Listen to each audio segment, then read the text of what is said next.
겸손과 기도. 천미예수님, 오늘은 마이크를 준비를 했습니다. D가 오늘 전반적으로 좀 체력이 좀 딸려서 자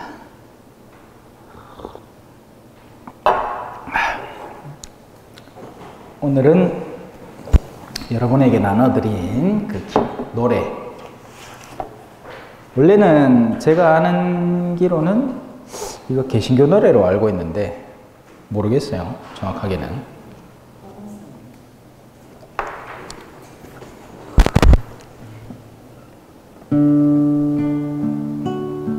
아까 있는 건 연습이고 이제 한번 불러보시다. 네, 노래 좋죠? 지난번에 우리가 이제 배웠던 예수님의 순환의 장면을 담은 노래입니다. 내가 저지른 어둠 때문에 고통당하는 사람이 있고요. 내가 괜히 도박판에 뛰어들었다가 돈을 잃고 눈물 흘리면 내가 야기시킨 고통이죠. 또 아무 죄가 없는데 갑자기 태풍이 아니면 뭐 지진이, 얼마 전에 인도네시아에서 또 지진이 일어났다죠. 뭐 그렇게 해서 고통당하는 중립기어박은 지진이 있어요. 아니, 중립기어박 지진이 아니고 중립기어박은 고통이 있습니다. 예. 그러니까 누구의 탓도 아니에요. 근데 이런 중간적인 차원의 고통은 서로가 서로를 돕기 위해서 일어나는 고통입니다. 사실 누군가가 아쉬움이 없으면 도움도 필요 없어요. 뭐 내가 아쉬워야 돕지. 배가 고파야 떡을 주면 고맙다 하지. 내 벌써 저녁도 안 먹고 배부른데 떡 주면 누가 고맙다 합니까? 그죠? 네. 배가 약간 철철이한 그런 필요가 생겨날 때 다른 이가 해주는 사랑도 본래적인 가치를 찾죠. 그래서 세상에는 그런 중간적인 고통이 있습니다. 그런데 나는 아무 잘못도 없는데 다른 이의 어떤 탓 때문에 내가 고생해야 될 때도 있습니다. 자식이 빚을 졌는데 부모 주머니에서 돈을 꺼내서 그 자식 빚을 대신 갚아준다. 이건 색다른 차원의 고통이죠. 굳이 매섭게 나오면 책임 안 져도 돼요. 야, 너가 알아서 해라. 물론 자녀와 부모의 관계는 조금은 달라요. 그죠? 어느 정도는 또 신경이 쓰일 수밖에 없고 또 위신이라는 것도 존재하잖아요. 예? 집안에 그런 우사가 있는데 내가 아무것도 안 하면 문제가 되니까. 하지만 내 탓이 아닌 다른 누군가의 어둠을 내가 메꾸기 위한 고통, 그게 우리가 지난번에 배운 예수 그리스도의 십자가의 고통이 되는 겁니다. 그래서 오늘 이 노래 예수님의 고통을 묵상을 하면서 잠깐 불러봤고요. 지난 시간에 우리 부활까지 했죠. 예수님이 빵야 하고 무덤 뛰쳐나오는 거. 자, 그리고 오늘은 29페이지 제6절 들어갑니다. 자, 기도문은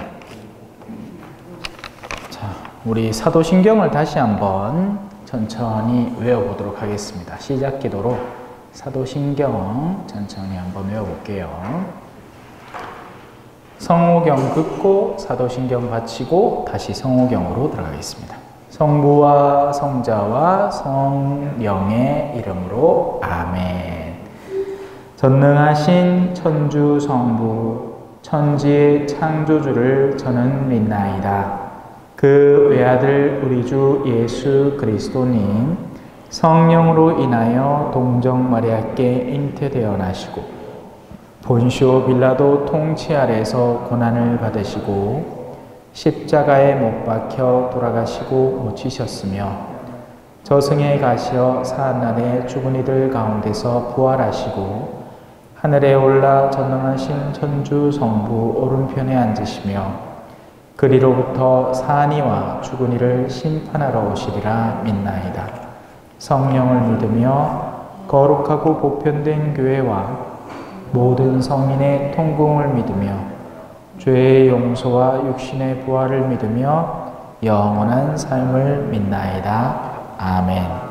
성부와 성자와 성령의 이름으로 아멘.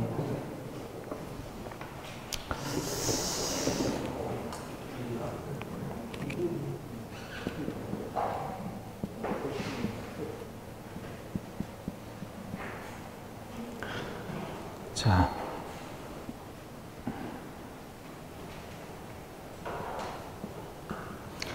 하늘의 전능하신 천주 성부 천지의 창조주를 믿나이다.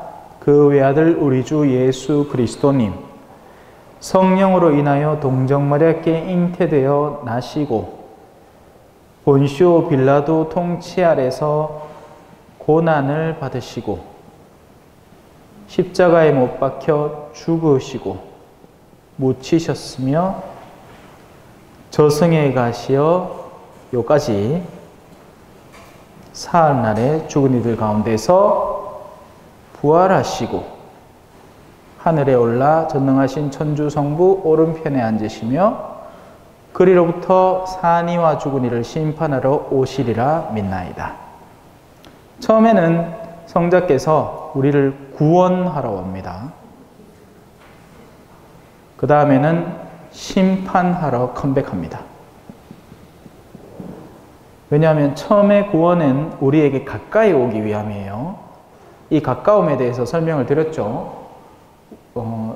내가 복돌이가 수렁에 빠졌는데 야 네가 알아서 나온나 이게 아니고 걔를 꺼내오려면 내가 그곳으로 들어가야 되니까 그 아이와 같은 곳에서 그 아이의 손을 잡고 나올 수 있죠. 안 그러면 지가 혼자 어떻게든 살아나오는 수밖에 없습니다. 근데 쪼맨한 강아지가 그 수렁에서 자기가 혼자 빠져나올 수 있을까요? 불가능에 가깝죠. 그래서 지난번에 자연종교, 계시종교 설명하면서 불교가 왜 그렇게 빡신지, 왜 윤회라는 게 자기의 교리 내용 안에 없으면 안 되는지, 그죠? 이 최정상에 오르기 위해서는 몇 급의 시간을 거쳐야만 된다는 이론을 만들어낸 거예요. 하지만 그 시간을 누가 측정하느냐?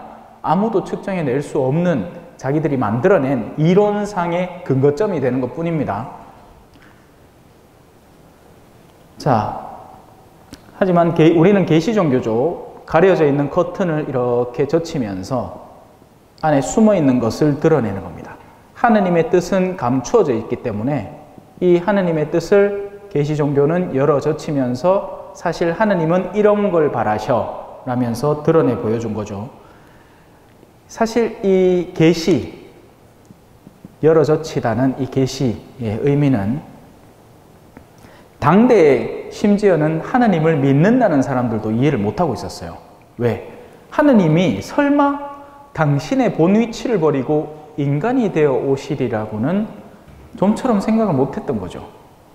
그리고 소위 말하는 종교 장사꾼들은 하느님을 더할 나위 없이 높은 분으로 멀리 떨어뜨려 놔야 자기들이 장사가 더 잘 되는 겁니다. 그래야 등급이 생기고 신앙 등급이 생기잖아요. 여전히 가톨릭 교회 안에는 이런 생각들이 존재합니다. 자, 제일 밑에 뭐예요? 평신도라고 합니다. 그리고 그 위에 뭐가 있겠습니까? 수도자. 자, 성직자도 등급이 있습니다. 그냥 성직자 아니에요. 부재. 그 위에 지금 제가 있는 사제. 그 위에 몬시뇰. 굳이 따지자면 이거는 뭐 명예직이긴 하지만 또 그 위에 이제 주교. 요즘은 또 하나 더 생겼죠. 대리구장. 그 위에 추기경. 아직 남았는데 칸이 없다. 제일 위에 교황님. 층층이 쌓아놓은 게 아니에요. 착각하지 마세요. 이렇게 생각하면 안 된다는 걸 지금 제가 가르치는 겁니다. 이게 아니에요. 이러면 뭐 이 사람들은 평생 요 밑에서 낑낑대고 살아야 돼요. 이게 아니란 말입니다. 가톨릭 교회 교계제도라는 건 거미줄 알죠? 거미줄. 예. 네트워크예요. 네트워크. 넷이란 말이에요. 한 사람이 지닐 수 있는 영향력에 따라서 여기에서는 이제 가정교회, 그러니까 여러분들은 지금 예비자 교리반에 나오면서 저하고 이렇게 연계되면서 여러분들 각자의 영역에서 또 이런 신앙에 대한 전파 영역을 찾는 거죠. 각자의 고유한 영역들이 한데 모이고 또 이렇게 저는 또 이제 주교님의 이 시선 속에서 여러 사제들의 네트워크를 형성하는 겁니다.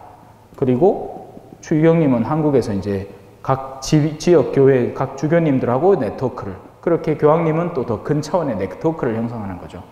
인터넷 같은 거예요. 인터넷. 예. 각 개별 인트라넷이 있고 그리고 전체적 인터넷이 있는 거죠. 이렇게 되면 이렇게 올라가든지 아니면 요 위에 있는 사람이 밑에 하은을 베푸는 것들이 용이해지게 되는 겁니다. 그래서 등급이 있는 게 낫고 밑에 있는 사람이 죽어도 못 올라오는 게 나은 거예요. 그런데 어떤 일이 벌어졌죠? 교황님 위에 누구 있겠습니까? 당연히 하느님 계시죠. 이 하느님이 열을 또 와보는 게 이 사람들은 한참 몇 단계 올라가야지 만날까 말까 한 분을 요 제일 위에 있는 분이 일로 또 와갖고 니 괜찮나? 하는 거예요. 니 낫게 해줄게. 집에 가라. 니는 구원받았다. 이렇게 보는 겁니다. 구원받으려고 하면 여다가 청 드리고 여다 청 드리고 여다 청 드리고 이래갖고 한참 올라가갖고 주교님쯤 내가 그래 그러면 네 구원이라는 단어를 선물해 줄게. 이래야지 이게 장사가 좀 되는데 저 위에 계신 분이 일로 또 와갖고 야 아프지? 됐다. 가거라. 네 죄는 용서받았다. 이게 뭐 이게네. 산통 다 깨는 소리를 하는 겁니다. 지금까지 영 올라온다고 얼마나 고생했는데 예수님이 그 역할을 하신 거예요. 그러니 당대의 종교 지도자들한테 얼마나 눈에 가시였겠습니까? 모으고 쌓아가지고 막 힘내가지고 막 공부하고 신학 공부해가지고 미친듯이 머리 깨지듯이 해가지고 막 어려운 단어 막 배워가면서 막 히브리어, 히라버, 라틴어 막 해가면서 그래가 겨우겨우 올라가야 될 한 칸 올라갈까 말까 평신도 중에서도 막 성경 쓰기 막 5번 하고 막 성경 통독은 한 10번 하고 막 성지순례 막 백시방꽃 다 다니고 이래야 평신도 중에서도 또 등급이 있어가지고 고위 평신도가 되는데 소위 그런 거 없다 해보는 거예요. 그러니까 이거 쌓아온 사람들 얼마나 열불 나겠어요. 그죠? 여러분들은 저한테 잘 배워마 바로 일로 간다 이게네. 얼마나 좋아. 그죠? 네. 이해하셨죠? 자, 사도신경에 대한 전반적인 흐름을 다루고 있는 겁니다. 하느님이신 분이 인간이 되어 오신 겁니다. 그걸 강생의 신비라고 해요. 그리고 그 강생은 절기 가운데에서는 성탄이죠. 자, 이제 우리가 지금 제가 지난번에 말씀드린 동그라미 그려놓고는 이 쭉쭉쭉쭉 나눈 거 있잖아요. 우리 연중의 마지막을 산다고 했죠. 지금 딱 마지막 주간입니다. 지금 요번 주 지나고 나면 새로운 주간이 펼쳐집니다. 그게 뭐냐? 요 강생을 기다리고 있는 시기, 대림 시기가 되는 거예요. 임하기를 기다리다. 대림 혼다 오토바이가 아니고 주님이 오시기를 기다리는 시기. 이제 혼다 오토바이 보면 이 생각 나겠지. 그죠? 대림 시기예요. 대림.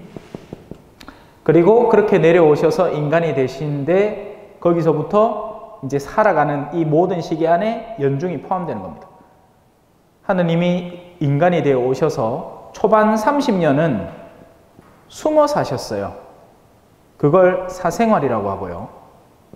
예수님의 사생활. 이건 철저히 베일에 가려져 있습니다. 단지 하나 나온 게 12살 때 성전에 가서 내가 아버지의 집에 있어야 할 줄 모르셨습니까? 라고 부모님한테 아가 사라진 기라.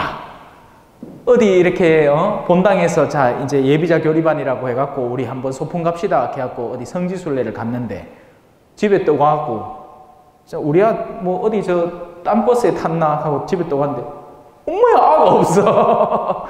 시껏 묻는 기라요 부모들이. 저도 얼라 때 집을 한 밀어본 적이 있거든요. 안동에서 친척집 놀러 갔다가 친척 형들이 밖으로 쓱 나가길래 나도 그때 한 몇 살이나 됐겠나 한 5살 됐겠을까요. 예. 쫄래쫄래 따라 나갔다가 형들은 휙 놀러 가보고 내 혼자 길거리에 떡 남겨졌네. 평소에 뭐 알던 집 대도 아니고 하기는 뭐 다 동네가 똑같아. 그때부터 어떻겠습니까?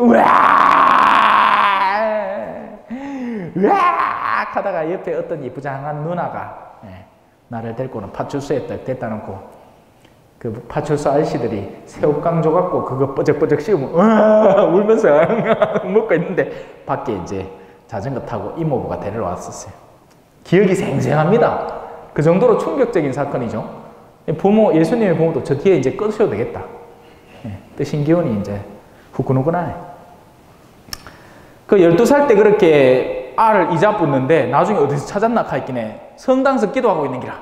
성당에서 기도하고 있는 게 아니고 성당에서 이제 저 같은 신부님하고 굉장히 이런 얘기 막 하고 있는 거예요. 예? 하느님은 왜 그렇게 내려가고 인간이 되셔가지고 아니 니가 왜 안 오? 하고 막 묻고 있고 아는 대답하고 있고 하는데 그래 부모가 깜짝 놀랐고 야 니 뭐하노? 하있더니 와예 우리 아버지 집에 있어야 될 줄 모르셨어요? 했던 그 사건 그거 하나만 딱 사생활에 남고 나머지는 다 베일에 가려져 있습니다.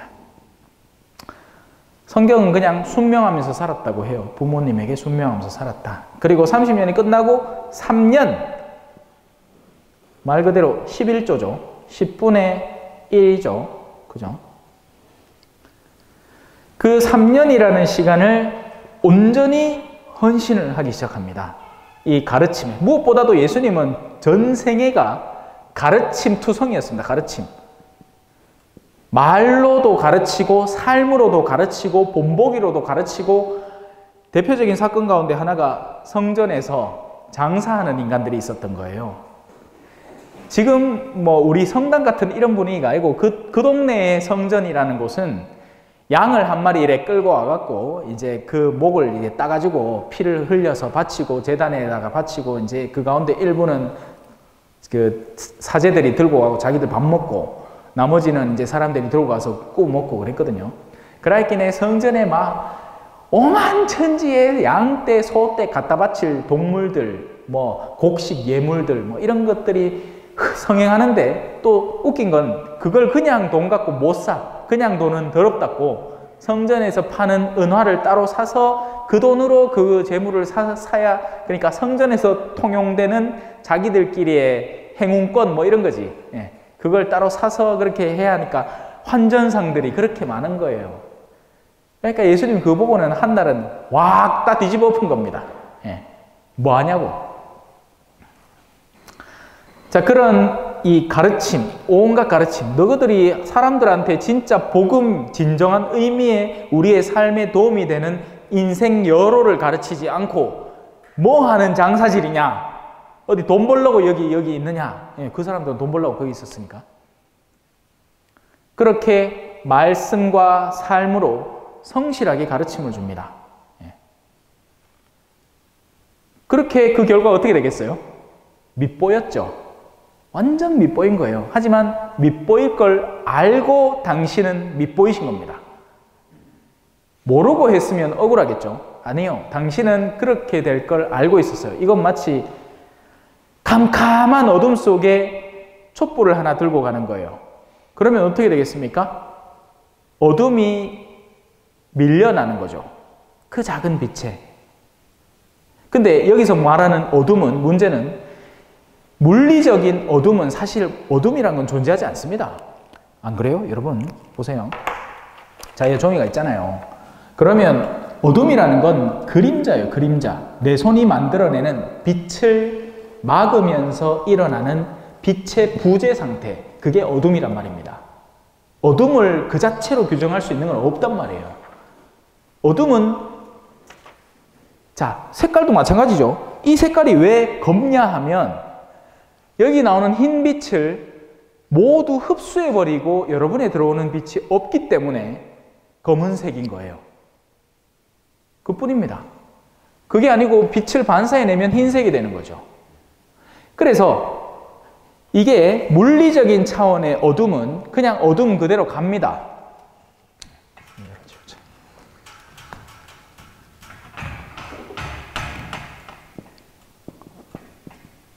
물리적인 차원의 어둠은 빛이 다가오면 밀려날 수밖에 없어요. 자연스럽게 그냥 그렇게 돼요. 저항이 없단 말이에요. 그런데 문제는 어디 있을까요? 영혼의 어둠입니다.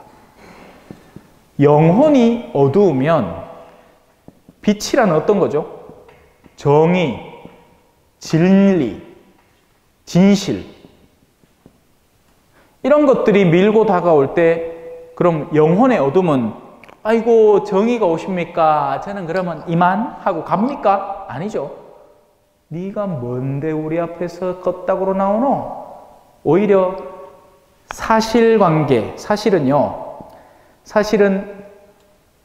의로움, 그러니까 선의 도구가 될 수도 있지만 악의 도구가 될 수도 있습니다.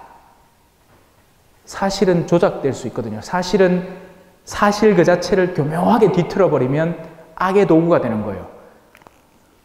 자기야, 내 당신 남편 어느 날 내 모텔 옆에 웬 여자하고 있는 거 봤디? 사실은 사실이에요. 근데 그 남자가 이렇게 길 가다가 잠깐 서갖고 시계를 딱 보는데 어떤 여자가 옆에 또 와갖고 뚝 서가 딴 사람 기다린다고 둘이가 서 있는 곳이 모텔 앞이었던 게야. 그게 사실이에요. 하지만 그 사실을 그릇된 의도로 쓰면 가정에 파탄을 불러올 수 있습니다. 어둠은 빛이 다가올 때 그냥 도망가지 않는단 말이에요. 그 빛을 꺼뜨리려고 한단 말입니다. 신앙인이 된다는 것은요, 그냥 이마에 물 받고, 막 이쁘장하이요, 이 미사포 하나 딱 곱게 씌고, 아멘 하고 있는 게 아니란 말입니다. 주변에는 여러 종류의 영적인 어둠들이 존재를 하고요. 그 가운데 나 자신의 어둠과 1차적으로 나 자신이겠죠. 내가 먼저 빛을 가져야, 내가 등불을 들고 있어야 다른 사람한테 그 등불을 농갈라 줄 수 있지. 나 자신의 어둠과 내 주변을 밝히는 사람이 되는 겁니다. 누구의 힘으로? 내 힘이 아니에요. 우리는 그럴 능력이 없어요. 제가 얘기했죠. 수렁에 빠진 강아지는 자기 스스로는 절대 못 나온다고. 우리가 거기에서 먼저 건져지는 겁니다. 그걸 하는 게 세례란 말이에요. 그래서 세례는 어느 정도는 내면의 각오를 다지고 받으셔야 됩니다. 안 그러면 그냥 허투루, 근데 이게 문제는 허투루 가르친 사람한테 받으면 허투루 받겠지만, 지금 저한테 이런 가르침을 받고도 세례를 크게 인식 안 하고 마음대로 받아버리면 이제부터는 여러분 탓이 되기 시작하는 거예요. 저는 전해드릴 걸 제대로 전해드리고 있으니까. 이런 의미로 성자께서 그렇게 우리에게 내려오셔서 당신 스스로 고난을 받으시고 죽음에 이르러서 저승까지 갈 정도로 사랑한다 너를 사랑한다 너를 부족해도 가난해도 아파 신음할 때도 내가 항상 너의 곁에서 네 손을 잡고 살려줄 테니까 너도 살고 내 주변도 밝히렴. 사명을 부여받는 거예요. 우리의 신앙은. 그냥 나 혼자 좋자고 뭐 전에 없던 거 그냥 성가신 일 하나 더 하는 거, 이게 아니라 내가 빛이 되어서 주변을 밝히는 사람이 되는 겁니다. 자, 그렇게 예수님은 저 밑에까지, 가장 밑에까지 희망이 있는 곳까지라고 얘기했죠. 지난 시간에 제가 지옥 얘기하면서 지옥은 이게 없는 곳, 지옥 고선을 딱 끊고 그 위부터는 희망이 있기 때문에 예수님은 거기까지 가서 사람들의 그 희망을 붙들고 올라오는 겁니다. 먼저는 부활을 하세요. 죽음에서 되살아나오는 것이 부활이죠. 하지만 거기서 멈추지 않고 승천을 하십니다. 원래 있던 자리로 돌아가는 움직임인 거예요. 그냥 부활해서 우리와 함께 살았으면 속 시끄러워서기라 예수님 한 만지보겠다고, 예수님 한 만나보겠다고 사람들이 줄을 설 거 아닙니까? 지금 예루살렘 성지 그 함 가보겠다고 그 분다분데 땀 뻘뻘 나는데 그 먼지 많고 하는데 그 사람들이 막 벌떼같이 모여들거든요. 이제 코로나 끝나시니까 더 할기라. 말 시계 안 하려고 마이크 갖다 놓고는 말 그대로 시계하고 앉아. 자, 그렇게 해서 부활해서 이제 인간의 본연의 자리로 돌아왔지만 거기서 멈추지 않고 당신의 본연의 자리, 성자의 자리로 되돌아가는 겁니다. 하느님의 오른편. 거기 가서 착좌하시는 거죠. 앉으시는 겁니다. 근데 거기서 또 멈추지 않아요. 자, 처음에는 구원하러 강생했다고 했죠. 구원. 두 번째는 심판하러 오시는 겁니다. 그게 오늘 일독서에 나왔던 내용인 거예요. 추수하러 오는 거예요. 추수. 내가 길 다 터놨으니까 너희가 어디 영역에 있든지 그냥 일상의 영역에서 이 산만한 정신으로 살든 아니면 어떤 고난에 빠져 있고 아니면 죽을 정도의 체험을 하고 아니면 죽음 넘어서 마음의 무게가 막 저 바닥에 설설 기고 있더라도 나는 그까지 내려가서 너희를 구하겠다고 너희에게 손을 내밀었으니 변명의 여지는 없다. 너희가 원한다면 어떤 자리에서도 회개하고 뉘우치고 구원을 받을 준비를 나는 해주고 왔으니 자 이제 본래의 자리로 돌아와서 너희들을 다시 만나러 갈 때는 너희는 하다못해 여기에서 조금이라도 올라와 있어야 된다. 여기에서 허둥대고 있지 말고 이 어둠의 영역에서 허둥대고 있지 말고 그러니까 죄악에 빠져서 어둠에 사로잡혀 있지는 마라. 적어도. 그런데 이 기초적인 신앙 원리가 이해가 안 되는 겁니다. 사람들에게. 그래서 사람들은 여전히 뭐 하고 있느냐? 여기 빠져 있는 거예요. 여기. 뭐? 등급 나누기에 빠져 있는 겁니다. 평신도 등급에도 여러 종류가 있거든요. 제가 암만 가르쳐도 안 돼요, 이거는. 왜냐하면 우리는 평생을 그렇게 살아왔단 말입니다. 초등학교만 나왔는지, 중학교 나왔는지, 고등학교 나왔는지, 대학교도 지방대 나왔는지, 전문대 나왔는지, 지방대 나왔는지, 4년제 나왔는지, 서울 나왔는지, 평생을 등급 나누면서 살아왔기 때문에 이 사람들이 성당으로 유입되니까 성당 안에서도 똑같은 짓거리를 하고 있단 말이에요. 신앙의 본질을 배워서 내가 하느님께 나아가려는 노력하고 내 이웃을 같이 데리고 오려는 노력을 하지는 못할 망정 성당 안에서 네가 잘났니 내가 잘났니 자존심 싸움하고 있더라는 거죠. 그렇게 해서 우리 사도신경을 사도신경의 본질을 한번 살펴봤습니다. 고맙습니다. 자, 그러면 우리 6절로 들어가 볼까요? 제목을 같이 한번 천천히 읽어보겠습니다. 시작. 예수님께서는 하늘에 올라 전능하신 천주성부 오른편에 앉으시고 그리로부터 산이와 죽은 이를 심판하러 오시리라 믿나이다. 자, 사도신경의 6번째 구절은 예수님께서 하늘나라로 돌아가셨고 언젠가는 우리를 심판하러 다시 돌아오실 것을 가르쳐 줍니다. 주님께서는 지금 어디에 계신가요? 주님께서는 부활하신 뒤에 하늘에 돌아가셔서 당신 아버지 하느님 앞에 계십니다. 주님께서는 낮아지시고 난 뒤에 영광스럽게 되셨습니다. 이제 이 부분이 이제 읽어도 조금은 제가 아까 드린 설명의 그림 구조도에 따라서 그죠? 낮아지시고 난 뒤에 영광스럽게 본래의 자리로 올라가셨다는 것을 이해하겠죠. 그리고 신비로운 방식으로 여전히 우리 가운데 감사합니다. 현존하고 계십니다. 신비. 이 단어를 엄청 자주 만날 겁니다.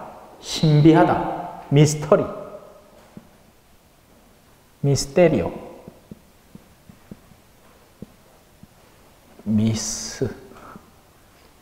미스터리. 영어로는 미스터리죠. 신비라는 것은 무엇인가? 일단은 모르는 거예요. 몰라. 몰라. 뭔지 몰라요. 하지만 알 수 있는 무언가입니다. 알 수 있는 가능성. 알 수 있음의 가능성을 품고 있습니다. 가능성. 그리고 이 몰라에서 가능성이 현실화될 수 있습니다.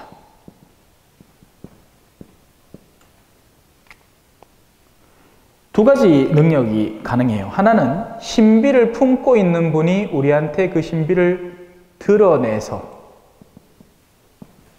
혹은 우리의 능력이 아직 안 돼서 볼 수 없는 것을 우리의 능력의 개발을 통해서 능력 개발 통해서 신비로 다가설 수도 있습니다. 지금 여러분들은 이제 예비자로서 이전까지만 해도 근데 여러분들은 심지어는 일반 신자분들도 아까 제가 얘기했던 그런 설명들, 그죠? 모르는 분들이 부지기수입니다. 여기 와서 여러분들이 듣고 계시는 거예요. 그렇다고 해서 저분들이 여기 잘 오지도 않죠. 여기 이제 예비자분들을 데리고 왔으니까 같이 함께 하시는 거지만, 우리의 능력이, 그래서 그 능력이 개발되지 않은 상태를 장님이라고 합니다. 눈 멀었다고 하죠. 그리고 능력이 개발되면 눈을 뜬다고 합니다. 시야가 열린다고 하죠. 그러면 이 숨어있던 것이 보이기 시작하는 겁니다. 저는 이제 커피를 좋아하는데요. 모르는 사람은 무조건 믹스 커피입니다. 제일 맛있게 다 균형 잡힌, 그죠? 설탕과 밀크와 커피가 다 균형 잡혀서 또 원래 맛도 좋아요. 이런 커피 세상에 잘 찾아보기 힘듭니다. 다른 나라도 믹스 커피를 만들어내긴 하는데 우리나라처럼 비율 잘 맞춰서 잘 못 만들어냅니다. 그래서 기본은 하신다고 보시면 돼요. 하지만 커피에는 다양한 종류가 있습니다. 로스팅의 정도에 따라서, 또 원도의 종류에 따라서 어떤 로스팅을 해내느냐에 따라서 연한 로스팅, 진한 로스팅, 원두도 각자 원래 품고 있는 원두의 고유한 향을 즐길 수 있도록 되어 있는 거죠. 그리고 추출 방식에 따라서 드립으로 하느냐, 아니면 에스프레소로 전기로 뽑아내느냐, 아니면 더치커피로 천천히 이래 한 방울씩 떨어뜨려 내서 녹여내느냐, 다양한 방식에 따라서 막 이 선들이 막 이 복잡하게 엮이는 겁니다. 로스팅 방식과 원두의 종류와 추출 방식에 따라서 어떤 원두는 추출을 이제 드립으로만 해야 되고, 어떤 거는 뭐 에스프레소 전용 원두가 있고, 뭐 로스팅 중에서도 좀 진한 거는 에스프레소하고 연결해서 더 진한 커피를 만들어, 뭐 이런 식이에요. 몰라도 돼. 하지만 알면 더 풍부하게 느낄 수 있죠. 몰라도 사는데 지장은 없습니다. 마찬가지예요. 신앙적인 신비도 우리가 이걸 모른다고 해서 사는 걸 모르지는 않습니다. 사는 건 사람은 누구나 태어나면서부터 직감하는 거거든요. 왜냐하면 그건 인간의 본성에 달린 거기 때문에. 본성은 우리를 어디로 이끄느냐? 배고픔으로 이끌어. 배고프면 밥 먹어야 되잖아요.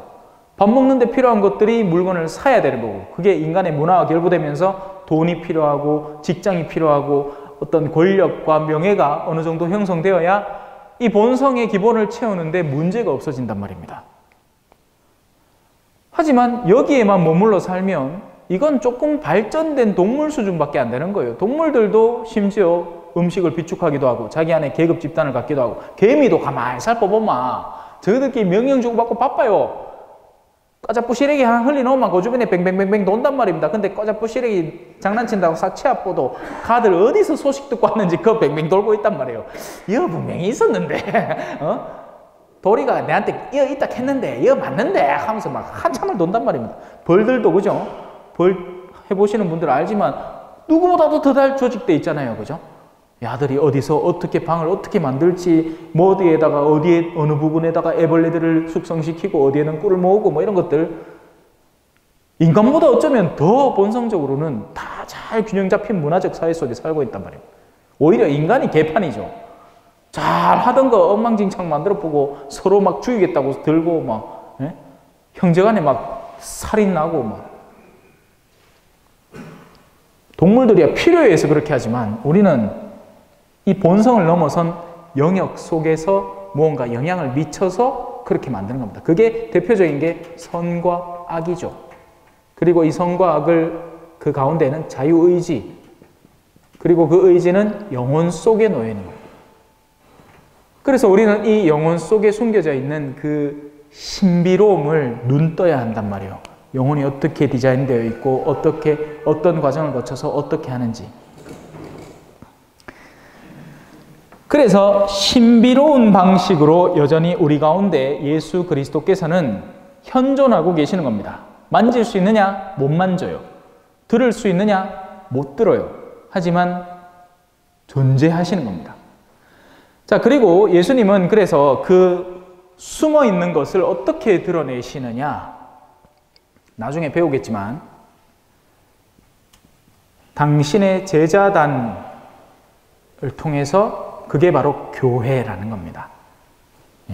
이 교회 안에서, 교회를 통해서 숨어 계신 당신의 힘들을 여러 차원으로 드러내시는 거고, 그 대표격이 성사인 겁니다. 그리고 여러분들이 지금 준비하고 있는 건 씻는 성사라 해서 세례라는 별칭이 붙은 성사, 거룩한 일이란 뜻이에요. 하느님의 자녀가 되는 것, 누구든지 사실은 보이지 않는 하느님께 나는 당신의 자녀가 되겠습니다. 자녀가 되는 거예요. 문제는 그걸 내가 어떻게 확증하고 느낄 수 있느냐 하는 우리의 약점 때문에 일어납니다.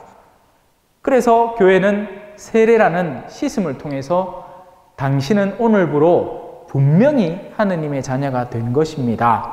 내가 그것을 보증합니다. 하는 수단으로 교회와 성사가 현존하는 거죠. 눈에 보이는, 보이지 않는 하느님의 사랑의 표현으로 말입니다. 그리고 이 교회는 무조건 이 모간지에 이 흰 거, 이거 흔히 농담처럼 요플레 숟가락이라고 얘기합니다. 로만 칼라라고 하거든요. 로마 가톨릭 교회에 몸담고 있는 사제 표지죠. 이런 사람들만 그러면 교회가 되고 표지가 되냐? 아니요. 여러분들이 훗날 세례를 받고 나면 사람들이 여러분을 보면서 교회를 보게 되는 겁니다. 여러분들도 누군가에게 초대받아 교회로 왔듯이. 자, 예수님의 현존을 조금은 머물고 싶었어요. 그렇게 설명을 드렸고요. 자, 주님께서는 우리 가운데 어떻게 현존하고 계신가요? 뭐 아직 좀 쓸 때도 남았는데 지우셔도 됩니다. 자, 신비로운 방식으로, 자 이제 신비라는 단어가 또 나왔죠, 그죠? 그 신비 감추어져 있지만 분명히 사실은 현존하고 있는, 우리가 휴대폰을 쓰면서 이 안에 구조도를 다 이해하고 쓰는 건 절대 아니잖아요. 그죠? 우리 눈에는 감추어져 있는 겁니다. 하지만 전자공학 기술자들에게는 이런 원리와 이런 논리로 이런 작동을 하는 거다. 여기 터치를 하면 정전식이라는 방식으로 손에도 미세한 전류가 흐르는데 그거를 감지해내서 스위치를 올리고 켜고 끄고 뭐 이런 작동을 한다.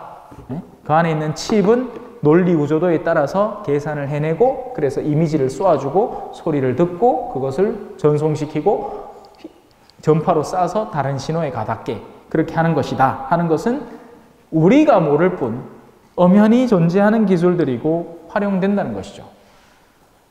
그래서 주님은 계십니까? 과학적으로 얘기한다면 절대로 못 찾습니다. 그러나 계십니다. 신비로운 방식으로. 여러분들이 서로 사랑한다고 표현을 할 때 사랑이 보입니까? 안 보이잖아요. 그죠?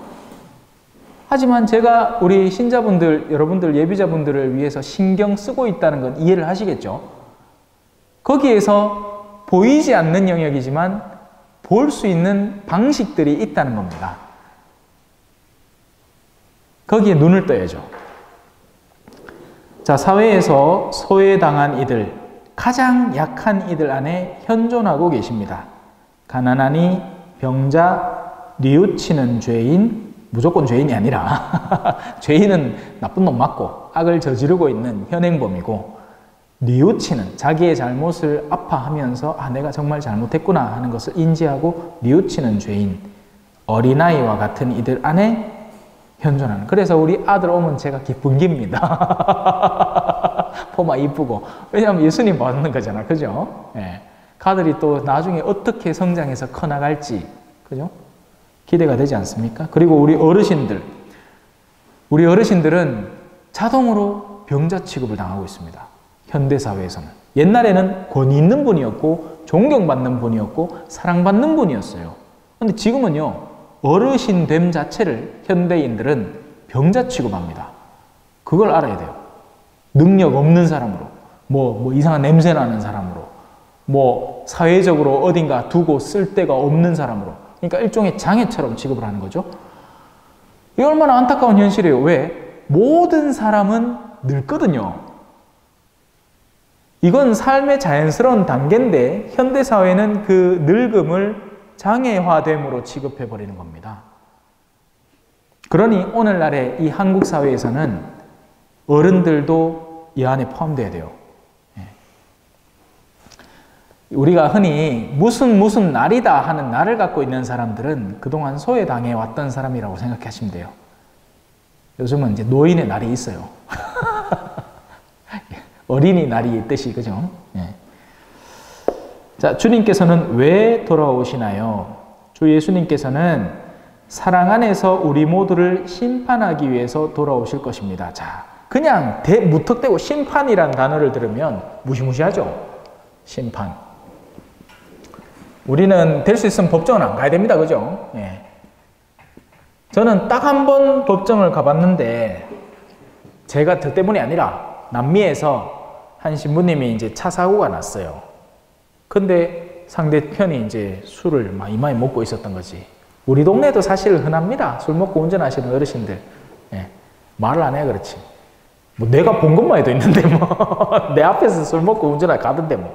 근데 그래 이제 근데 그 사람은 사실은 생계가 또 자기의 생계가 달려 있긴 하지만 또 여기는 사고 난 대로 또 안타까움이 있고, 예? 그런 가운데 이제 법정에 가는 거예요. 근데 어떻게 됐겠어요? 저기서 벌써 다 판사들하고 이거 짬짬이 해가지고 다 결론 난 거예요. 대충 다 맞춰놓은 거지. 예, 장난치는 겁니다. 장난. 예. 더군다나 우리 측은 이제 우리 신부님은 외국말도 제대로 못하시. 그래서 제가 옆에 따라갔던 거예요. 근데 들어보니 가과입디다. 뭐 그냥 정해진 멘트. 우리나라 법정은 그나마 정의가 어느 정도는 하다못해 주변에 눈치가 보여서라도 하려고 노력이나 할 낀데 그 동네는 법정이라는 곳 자체도 웃기게 생겼고 무슨 사무실 그냥 일반 사무실 같은 데서 판결을 보고 막 그래요. 우리처럼 뭐 멋지게 뭐 판사가 땅땅땅거리고 이런 것도 아니라. 예. 그러니까 뭐 뒷돈 다 주고 뭐 다 알아서 하고 변호사들끼리 다 짬짬해가지고 다 알아서 하는 거지. 그래서 우리는 심판이라고 하면 뭔가 두려운 느낌입니다. 하지만 이 심판은 그냥 심판이 아니라 사랑이라는 것을 기준으로 하는 심판이란 말이에요.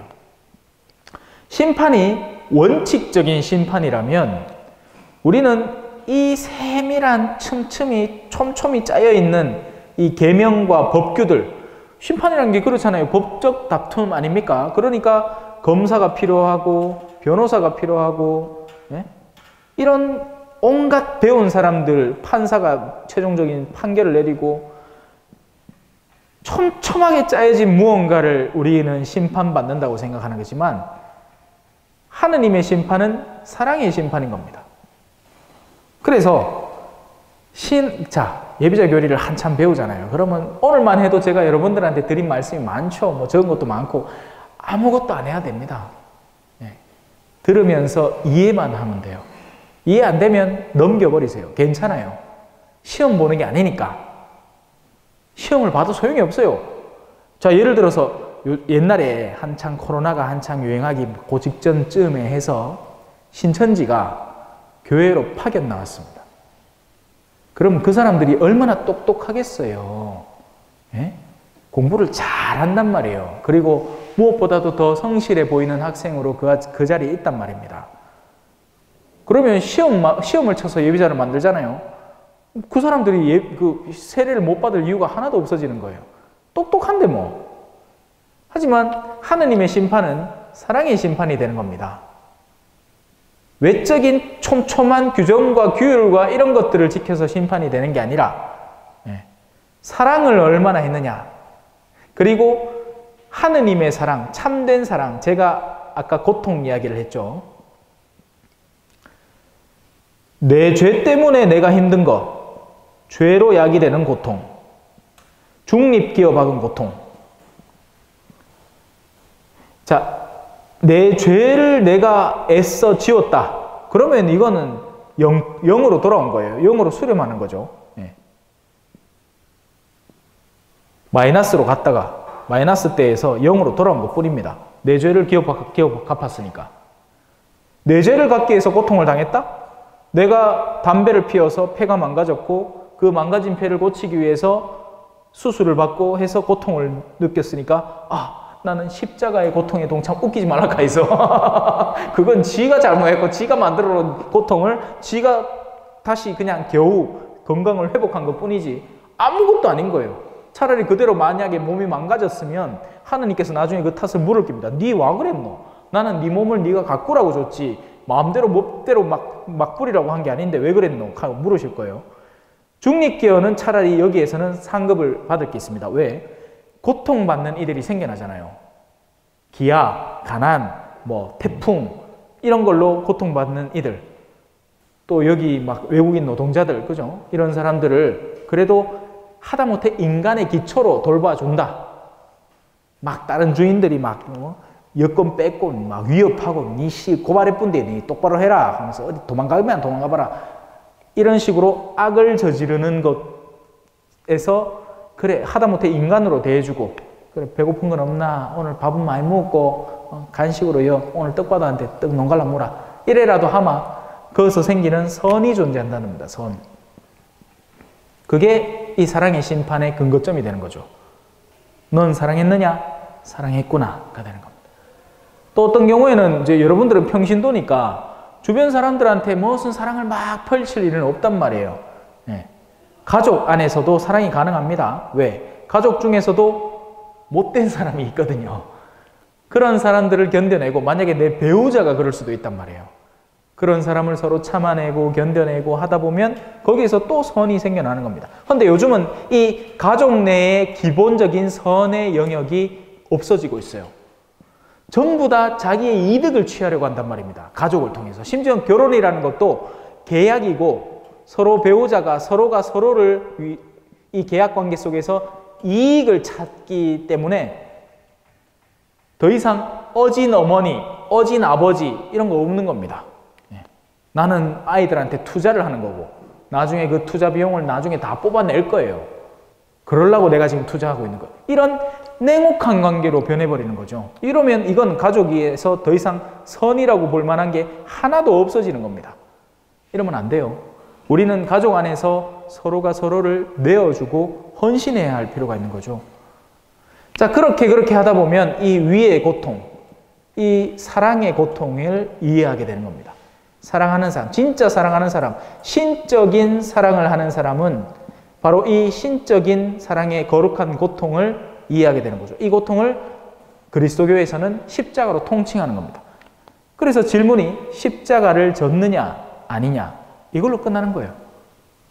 다른 말로 하면 진짜 사랑을 했느냐 안 했느냐, 아니고 그냥 네 혼자 세상에서 네 혼자 잘 살았느냐, 아니면 그냥 니한테 잘해준 사람에게만 잘해주고 살았느냐, 뭐 이 정도로 질문이 요약되는 거죠. 자, 그래서 그 심판을 이해하셨죠? 주 예수님께서는 사랑 안에서 우리 모두를 심판하기 위해서 돌아오실 것입니다. 그래서 사랑을 하고 있는 사람은 두려워할 이유가 없어요. 오히려 기대해야지. 예수님 빨리 좀 오세요. 내 당신을 위해서 해놓은 게 많은데. 비유로 말씀드릴게요. 엄마가 와. 지금 9시 14분인데 9시 이제 반 되면 엄마가 일 마치고 온단 말이에요. 그럼 자녀들이 두 부류가 생기는 겁니다. 엄마가 뭘 좋아하는지 그걸 위해서 애써 자신의 고사리 손으로 뭘 준비해 놓은 아기. 그러면 이 친구는 엄마 오기만 기다리는 거예요. 빨리 와야지 내가 자랑할 게 있지. 그 마음이면 심판을 걱정할 이유가 없는 겁니다. 하느님 앞에 가서 하느님께 하느님 나 세상에서 힘들게 살았는데요. 내 그래도 주임 신부하면서요. 예비자 8명 왔는 사람들 열심히 가르치갖고 그 중에서 한 3명이 그래도 신앙생활 그럼 나머지 5명 어디 갔느냐. 내 할 말은 없다마는. 근데 다른 친구는 지 하고 싶은 거 했는 거예요. 엄마가 열지 말라 하는 간식통 열어갖고 그 안에 3개 빼먹고는 원상복귀 한다고 탁 해놓긴 했는데 가슴이 콩닥콩닥한 기라 언젠가 엄마가 열어보고는 사탕 준다고 떡 꺼내줬는데 떡 뜯었디만 안에 솜이 떡 들었고 그래서 같이 대포로 떡 발라놨고 이 카마 이제 그날 맞을 준비만 해야 되죠. 그런 친구들은 엄마 오는 게 너무 두렵겠죠. 그런 느낌이죠. 자, 그렇게 되면 우리 마음속에 지극히 작은 악도 더는 남아있지 않게 될 것입니다. 선을 실행하고 있는 사람은 악을 걱정할 이유 자체가 없습니다. 예. 과거에 우리가 저질렀던 어둠들, 하느님은 그걸 용서하기 위해서 오신 분이에요. 그리고 자, 이 부분을 좀 설명해야 되겠다. 우리는 흔히 우리가 선이라는 것을 할 자격이 없다고 느낍니다. 왜냐하면 지금까지 우리가 쌓아온 어둠이 마치 구렁처럼 죄악이라는 구렁으로 나를 집어삼키고 있다고 착각하기 때문이에요. 왜? 우리가 세례를 받는 이유는 바로 이 죄악의 구렁에서 우리가 해방되어 나오기 위함이고, 우리가 신앙생활을 하는 이유도 이 죄악을 더 이상 고민하지 말고 선을 어떻게 이룰까를 고민하라라는 겁니다. 하지만 안타깝게도 수많은 신앙에 몸담고 있는 이들이 여전히 내가 저지른 어둠에 사로잡혀 살아갑니다. 이런 것들은 빨리빨리 없애야 돼요. 이런 것들을 빨리빨리 없애라고 뭐가 있느냐? 고해성사가 있습니다. 고해성사. 맨날 연인들 노래방 가면 부르는 노래죠. 예? 새벽이 오네요. 이거 노래 맞나 모르겠다. 하여튼 고해라는 제목 노래 있거든요. 자, 고백성사를, 그러니까 연인한테 사랑을 고해하는 게 아니고, 예? 내 죄를 고해하는 순간 예수님은 이걸 없애주시는 겁니다. 그 역할을 하려고 오신 분이 구원자예요. 그 역할을 하려 오신 세상에 지금 내려와 계시는 분이 구원자란 말입니다. 여전히 그렇게 활동하고 계시고요. 그러면 우리는 남은 생애 동안 뭘 신경 써야 되느냐? 위로 올라갈 방향을 신경 써야 되는 겁니다. 선을 어떻게 실행할 것인가? 이거에 절절 매지 말고 이걸 어떻게 빨리 없앨까? 이걸 어떻게 더 없앨까? 이게 아니라 이거는 벌써 없어진 것이고, 선을 어떻게 오늘 하루 더 쌓을까? 이 고민을 하셔야 돼요. 가족들이 모여서 과거의 죄책들에 시달리지 말고, 그러면 나는 오늘 남편을 위해서 뭘 더 해줄까? 나는 아내를 위해서 뭘 더 해줄까? 이걸 고민하면서 살아야 되는 거예요. 그러면 더 이상 악이 우리를 지배하지를 못합니다. 주님께서는 우리 모두를 위해 피를 흘리셨기에 우리를 심판할 권한을 지니고 계십니다. 이거 지난번에 설명드렸죠. 예수님께서는 처음 오신 때와 같이 오실까요? 그렇지 않습니다. 처음에 그분은 작고 나약한 아기의 모습으로 구원자의 가까운, 그러니까 우리와 가깝게 우리의 약점을 타고나게 오셨지만, 두 번째 오실 때에는 그래서 옆에 그려놓은 그림처럼 왕관을 탁 쓰고 오시는 겁니다. 구름을 타고 수많은 천사들을 대동하고, 두 번째 오실 때에는 힘과 권능으로 우리를 심판하러 심판관이자 주님으로 오실 것입니다. 그러니 하느님의 사랑 속에 쌓여 살아가는 이들은 심판이라는 것 자체가 하등의 영향을 못 미칩니다. 심판을 떠올려도 딱히 두려움이 떠오르지 않아요. 오히려 예수님이 오신다고요? 오예! 이렇게 되는 거죠. 이 마음이 우리 안에 형성되어야 합니다. 특히나 여러분들은 어른이 되어서 세례를 받기 때문에 세례를 받는 그 순간 이전까지의 과오와 어둠이 깨끗하게 탈탈 털리는 겁니다. 그걸 물으실 유일한 분으로부터 용서를 받는 거니까요. 세례는 우리의 과거를 깨끗이 씻어주는 거룩한 성사거든요. 자, 여기까지 해서 우리의 주님의 도래, 다시 오심, 승천과 하늘에 올라 이거를 하늘에 오를 승, 하늘천에서 승천이라고 표현하고요. 그리고 재림, 다시 오셔서 심판하는 재림과 심판에 대한 내용까지 했습니다. 제목에 이제 이것만 살펴보고 마무리를 짓죠. 산이와 죽은 이라는 것은 1차적으로는 예수님이 언젠가는 공적으로 다시 오실 겁니다. 공심판과 사심판에 대한 이야기도 잠깐만 하고 설명을 조금 할게요. 자,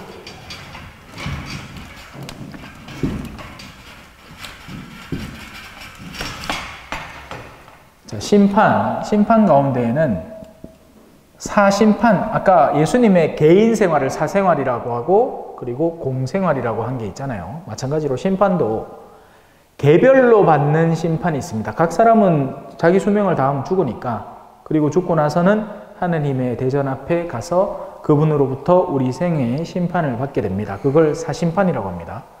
하지만 공적인 심판, 세상의 종말이라고 흔히 표현을 하죠. 공심판도 있습니다. 언젠가는 태양도 수명이 있으니까 태양도 평생 켜져 있는 게 아니에요. 언젠간 꺼져요. 그래서 그런 이 세상의 종말이 다가오게 될 겁니다. 자, 그래서 그 마지막 종말이 일어나는 때 여전히 살아있는 사람, 산이와 죽은 이가 있을 수 있겠죠. 산토끼 반대말은 죽은 토끼. 그게 개그 넘버 1. 개그 2, 산토끼 반대말은 알칼리 토끼. 자, 죄송합니다. 자, 그래서 공심판을 할 때 산이와 죽은 이를, 살아있는 그 자체의 이들이 있고 죽은 이들이 있을 거예요. 근데 이 날이 언제 올지 아무도 몰라요. 이 날을 기다리다가 죽어간 수많은 사람들이 있습니다. 이 날을 언제부터 기다렸느냐? 오늘 복음에도 나오잖아요. 그 날이 언제입니까? 왜냐하면 처음에 예수님이 곧 이제 부활하시고 제자들은 이 세상 금방 끝날 줄 알았던 거예요. 아, 이제 끝났다. 주님이 오셨다가 부활하시고 이제 승천까지 하셨으니까 이제 세상 끝나겠구만. 안 끝나는 겁니다. 네. 그러니 이 날이 언제인지 모르는 겁니다. 그러니 우리가 이 살아있다, 죽었다라는 의미를 여기에서 찾으면 안 되는 겁니다. 이건 의미 없는 거예요. 재림이 될 때 내가 살아있을 것인가 죽어 있을 것인가. 그게 이제 옛날에 다미성교회에서 휴거 들어봤죠? 야들이 이거 기다릴 거예요. 이거 살아있을 때 이제 뿅뿅뿅뿅 올라간다는 말을 믿은 거죠. 근데 이게 지금 전혀 중요한 게 아니에요. 그날 아무도 몰라요. 하느님만이 아시는 거예요. 성자도 몰라요. 심지어. 자, 중요한, 그러면 이 산이와 죽은 이는 뭔가? 영혼의 생사를 말하는 겁니다. 영혼이 살아있는 이와 영혼이 죽어있는 이. 우리는 여기 머물러 있어야 되는 거예요. 우리가 개인적인 영역의 심판을 받을 때 산이와 죽은 이를 심판하러 오시는 분 앞에 영혼이 산이들이 되어야 되는 겁니다. 왜냐하면 살아있으면서 영혼이 죽어 있을 수 있기 때문에요. 어딘가에 집착해 있거나 어떤 자기의 개인의 증오와 분노, 특히나 요즘 이 정치가 우리를 너무나도 죽어 있게 만듭니다. 영혼이.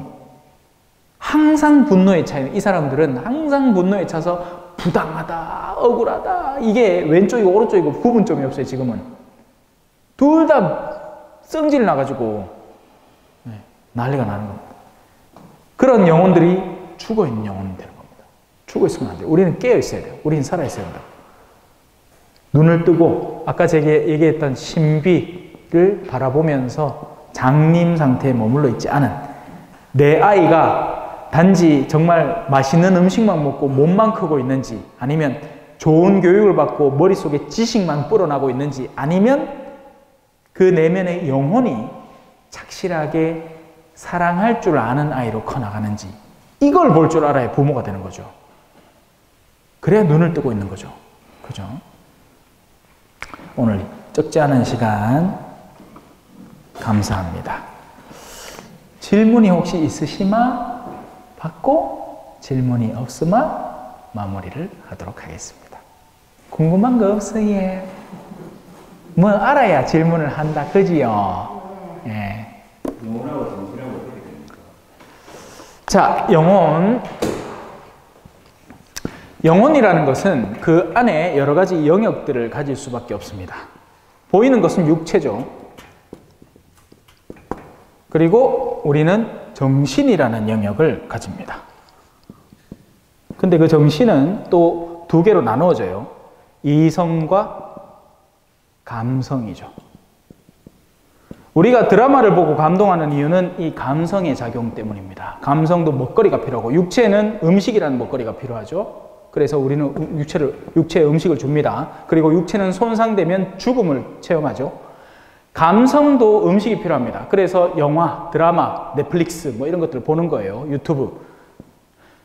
이성도 먹거리가 필요하기 때문에 신문, 뭐 새로운 소식, 책 읽기, 뭐 이런 사람들 사이의 수다, 이것도 이성을 채우기 위한 욕구예요. 한편으로는 감성이죠. 수다를 떨면서 나도 인정받으니까. 자매님들은 주로 대화를 하면서 이걸 채우고 있고요.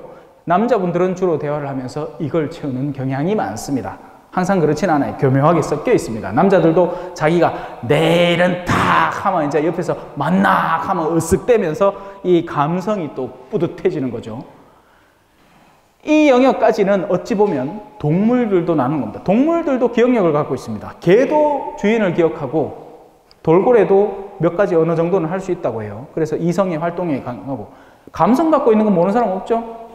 하다못해 우리가 잡아먹는 소도 감성 갖고 있는 거예요. 지 새끼를 잡아가면 지도 하고 운단 말이에요. 눈에 그림 눈물이 쌓이가 감성이 있다는 거예요. 여기에서만 머물면 안 돼요. 그 상위에 존재하는 영혼이 있으니 이 영혼에게는 의지의 영역이 작용을 하는 겁니다. 그리고 이 의지는 항상 앞에 수식어가 붙죠. 자유의지입니다. 그리고 이 의지에서 바로 선과 악이 시작되는 것이고, 그리고 이 최초의 선의 의지를 가진 이가 그 의지를 바탕으로 이성도 쓰고 감성도 쓰는 거예요. 감성을 잘못 쓰면 가스라이팅을 하는 사람으로 바뀌게 됩니다. 악한 영혼을 가진 의지를 가진 사람이 감성을 갖고 놀기 시작하면 가스라이팅 하는 사람이 되는 겁니다. 나야말로 피해자고 나야말로 괴로운 사람이고 너는 나를 사랑해야만 하고 네가 나를 버리면 나는 죽어버릴지도 몰라 뭐 이런 거 있잖아요. 가스라이팅 당하는 거죠. 감성의 노예가 되는 겁니다. 악을 지닌 사람이 감성을 최대한으로 써서 심지어는 육체까지도 지배해요.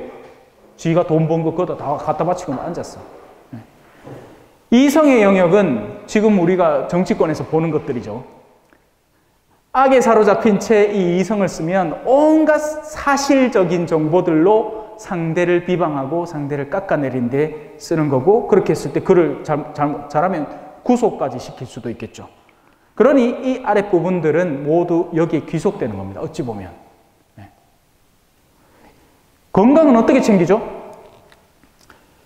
우리가 건강에 대한 정보를 알고 있다고 건강해지나요? 아니거든요. 건강하게 느낀다고 해서 요가를 암만 영양영양 한다고 해서 건강이 아니거든요. 강한 의지, 뭐라도 해보겠다는 의지가 실질적인 육체를 움직여내는 겁니다. 아침마다 운동을 하면서 말이죠.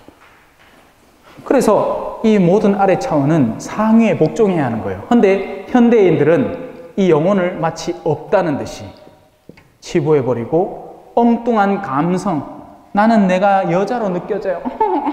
하면 여자가 되는 거예요. 감성을 위에다가 두고 영혼의 의지를 아래에다 내려버리고, 이걸 뒤바꾸기 시작하면 세상이 온통 짬뽕이 되어버려요. 자, 어느 정도 답변이 되셨죠? 요 영역이 정신입니다. 요 영역이 영혼의 영역입니다. 성부와 성자와 성령의 이름으로 아멘. 영광송 5번 바칠게요. 5번 영광송. 우리 어르신 총 꺼내 있었죠? 곱게 접어 놓으시네. 5번 찾아봐 있어. 5번. 네. 자, 5번 영광송. 영광이 성부와 성자와 성령께 처음과 같이 이제와 항상 영원히 아멘. 성부와 성자와 성령의 이름으로 아멘. 감사합니다. 찬미 예수님, 겸손과 기도.